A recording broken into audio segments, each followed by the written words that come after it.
Heureux de te retrouver aujourd'hui pour cette autre vidéo. J'espère que tu vas très bien. Aujourd'hui, nous verrons un cours important pour toi. Et ce cours s'intitule « Qu'est-ce qu'une expression littérale ?»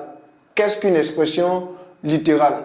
Je suis M. Coublan Serge, ton professeur de mathématiques. Et l'objectif de ce cours aujourd'hui, c'est de t'amener à pouvoir comprendre la notion d'expression littérale. Pour cela, le cours a été structuré en 3 parties. Premièrement, nous verrons la définition d'une expression littérale. Ensuite, nous verrons les règles d'écriture d'une expression littérale. Et nous terminerons par comment produire une expression littérale. Ça va? Sans plus tarder, abordons la première partie de ce cours. Définition d'une expression littérale. Une expression littérale est une expression où des lettres interviennent, soit X, Y, A, B, T, M, etc. Sache que chacune de ces lettres désigne un nombre dont on ne connaît pas la valeur. Chacune de ces lettres désigne un nombre dont on ne connaît pas la valeur. On va y aller avec un exemple pour mieux clarifier cette définition. Soit A égale à 5x moins y plus 2,5.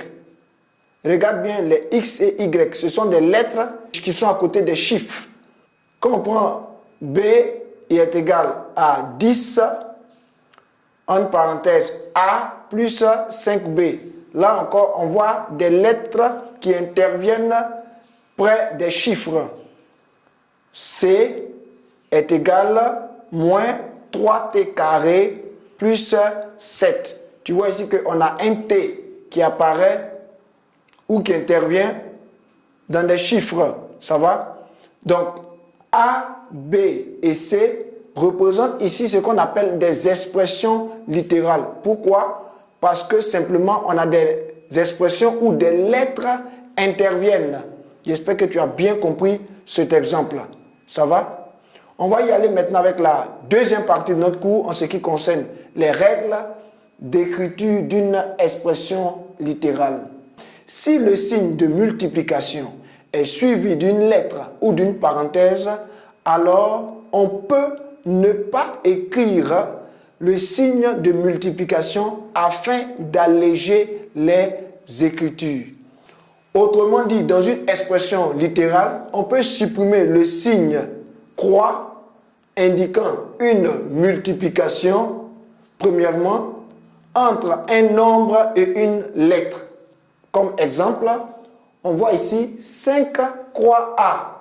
Quand on lit 5 fois A, il se note 5A. Ça va? Donc 5 fois A se note 5A. 4N désigne le produit de 4 par N, soit 4 fois N. Ça va? Ok. On peut aussi supprimer le signe croix devant une parenthèse. Pour cela, comme exemple, on a E qui est égal à 3 fois, entre parenthèses, 5 plus T. Il devient E égale à 3, tout simplement multiplié par la parenthèse 5 plus T, mais cette fois-ci, on ne met pas le signe de multiplication. On dit simplement E est égal à 3 facteur de 5 plus T.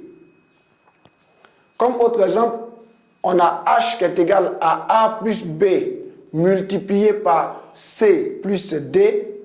Il devient H est égal à A plus B facteur de C plus D. Là encore, on a supprimé le signe de la multiplication.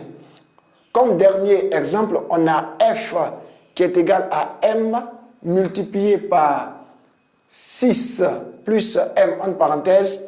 Il devient F est égal à M facteur de 6 plus M. Ici, je précise également que nous avons supprimé le signe de la multiplication. J'espère que tu as bien compris ces exemples et tu as bien compris les quelques règles d'écriture que nous venons de voir.